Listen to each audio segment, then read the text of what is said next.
మనందరం ఈ మాట చిన్నప్పటి నుంచి వింటున్నాం. ఇంట్లో గోర్లు కట్ చేయకూడదు, మంగళవారం గోర్లు కట్ చేసే దురదృష్టం వస్తుంది అని. కానీ అసలు ఎందుకు అంటారు? ఇది మూఢనమ్మకమా, లేక దీని వెనుక శాస్త్రం ఉందా?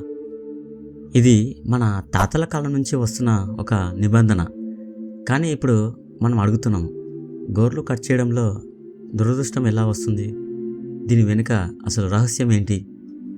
ముందు రోజుల్లో విద్యుత్ ఉండేది కాదు. రాత్రుల్లో కేవలం దీపం లేదా మంట వెలుగుల్లోనే పనులు చేసేవారు. ఆ వెలుగులో గోర్లు కట్ చేస్తే చిన్న గాయమైనా కనిపడేది కాదు. రక్తం పడితే చికిత్స సౌకర్యం కూడా ఉండేది కాదు. అందుకే పెద్దలు చెప్పేవారు, రాత్రి సమయంలో గోర్లు కట్ చేయొద్దు అని. ఇంకో కారణం కూడా ఉంది. గోర్లు కట్ చేసేటప్పుడు చిన్న పొడి లాంటి పార్టికల్స్ ఎగిరిపడతాయి. వాటిలో డర్ట్, బ్యాక్టీరియా ఉంటాయి. రాత్రుల్లో గాలి తక్కువగా కదులుతుంది, అవి గదిలోనే చేరిపోతాయి.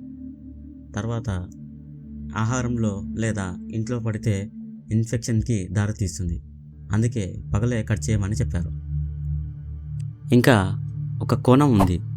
జ్యోతిష్య శాస్త్రం మంగళవారం కుజగ్రహం రోజు. ఈరోజు రక్తం గాయంకి సంబంధించింది అని నమ్మకం.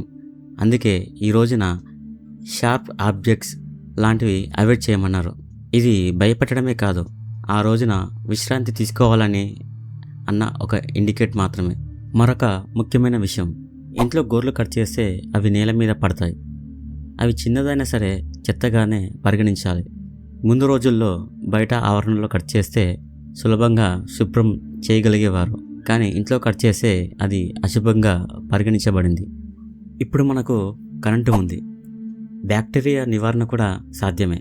కాబట్టి రాత్రి కట్ చేసిన పెద్ద సమస్య ఏమీ కాదు. కానీ పాత నమ్మకాలు మాత్రం ఇంకా మనలో ఉన్నాయి. వాటిని తేలిగ్గా తీసివేయకూడదు. ఎందుకంటే ప్రతి నిబంధన వెనుక ఒక సందర్భం ఉంటుంది. పెద్దవాళ్ళు చెప్పేది భయపెట్టడానికి కాదు, మన భద్రత కోసం. కాలం మారింది, కానీ ఉద్దేశం మాత్రం అదే. ఇది నిజంగా అశుభమా, లేక పాతకాలపు శాస్త్రమా? కింద కామెంట్లో చెప్పండి. ఇలాంటి ఇంకా ఎన్నో విషయాలు తెలుసుకోవాలంటే మా ఛానల్కి సబ్స్క్రైబ్ అవ్వండి, మర్చిపోవద్దు.